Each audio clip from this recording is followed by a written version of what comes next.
West! How's coming? Let's talk about the cinematic chef's kiss. The embodiment of bad movies done right. The movie that sounds like a sequel. Re-Animator. Welcome to Retrospective. Yeah, when I first heard of Re-Animator, I thought it was a sequel. Am I an idiot? Yeah, but re. It's got re in it, like redo. I don't know what I thought Re-Animator was a sequel to. A film called Animator? Re-Animator tends to be the B movie people think of when I say I enjoy B movies, instead of, well, you know what stuff I watch. You're tearing me apart, Lisa! But I just finished the Wolf Cop series. Yeah, Wolf Cop 1 and 2. Another Wolf Cop. Re-Animator is a 1985 horror comedy released on my birthday in the UK, in 1986, which is 4 years before my actual birth. But I share my birthday with a cult classic horror movie, so that's a win to me. Originally based on an H.P. Lovecraft story, the film takes on a more Frankensteinian role. More so in its sequel, but I will get to that at one point. The film's set in Arkham Medical Center, making the Re-Animator a Batman villain in my mind. I'm Batman. The Re-Animator in question is Herbert West, played by Jeffrey Combs, more recently seen in Would You Rather, another cultish B-movie leaning film. Herbert here. Wait, you're not Herbert, you're too damn handsome. That's Herbert in the background, looking out what I hope is a jar of pickled onions. Now, as I've mentioned, this film was based off an H.P. Lovecraft story. Which one? I have no clue. The only thing I knew about H.P. Lovecraft is he loves cults. A man after my own heart. And then that somebody tried to have sex with Cthulhu? That's the god with the octopus face. What I am more fascinated by is its accidental similarities to Frankenstein. That's Frankenstein. How accidental, I have no clue. But they slapped Lovecraft's name on the opening credits, and not Shelley's. That's Mary Shelley, by the way.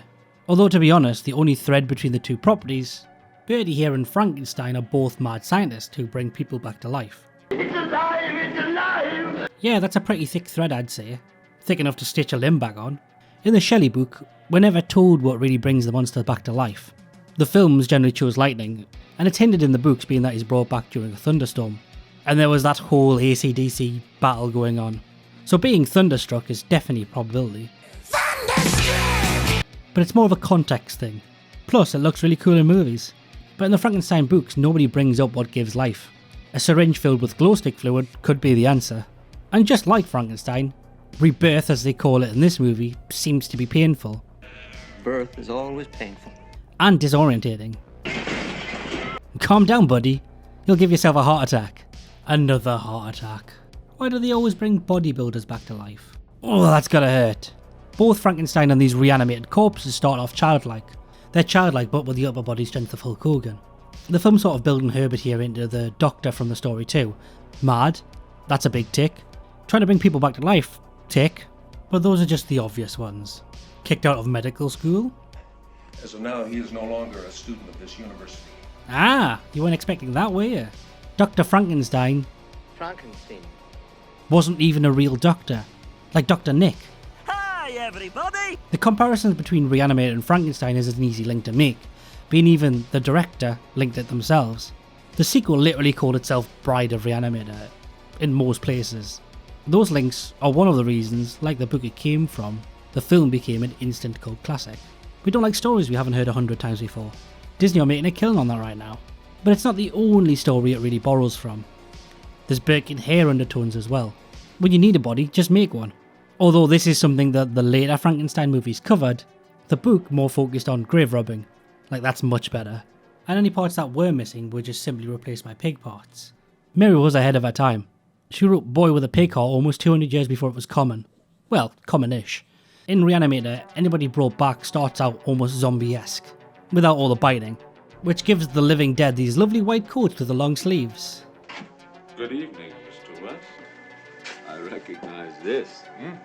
You should recognise that. It's a microscope. You're a doctor. I used a microscope in year 7. Be a bit worried if you didn't know what a microscope was.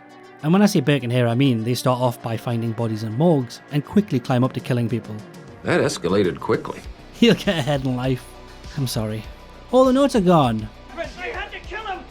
Maybe you had to kill him, but I don't think you had to bring him back to life. This is where the things in the story get a little blurred. And probably where the Lovecraftian stuff comes out more. Like, why does he need blood? How is he controlling the body? What hand moisturiser is he using? And the film sort of trundles on and then redirects itself into a zombie movie. Something that I presume they try to avoid throughout. And it's not the new age zombies, by the way, it's more historic zombies. Something like 1932's White Zombie. The voodoo zombies of the cinematic past. And although Dr. Hill, that's the head in the mixing bowl, is meant to be the main protagonist, the question left in the story is, who is the evil one? The creatures born of the Reanimator, or the reanimated beings themselves? And just because we can bring people back from the dead, doesn't mean we should. Yeah, but your scientists were so preoccupied with whether or not they could, they didn't stop to think if they should. Sorry, I went to a really dark place there. Play a fart noise. Re-Animator is a film that every film fan should tackle at some point. It's sort of 80s, but nobody said being 80s was a bad thing. And don't forget, be kind. Rewind. It's alive! Again, thanks for watching. Don't forget to subscribe and do all the other stuff. As usual, I've left a link in the description below for the film, as well as all my socials. I stream every Wednesday and Sunday now at 8:30 UK time, that's PM. And next week we're watching Colour of Space, another Lovecraft work, with my favourite good bad actor, Nicky Cage. And I'll see you next Tuesday.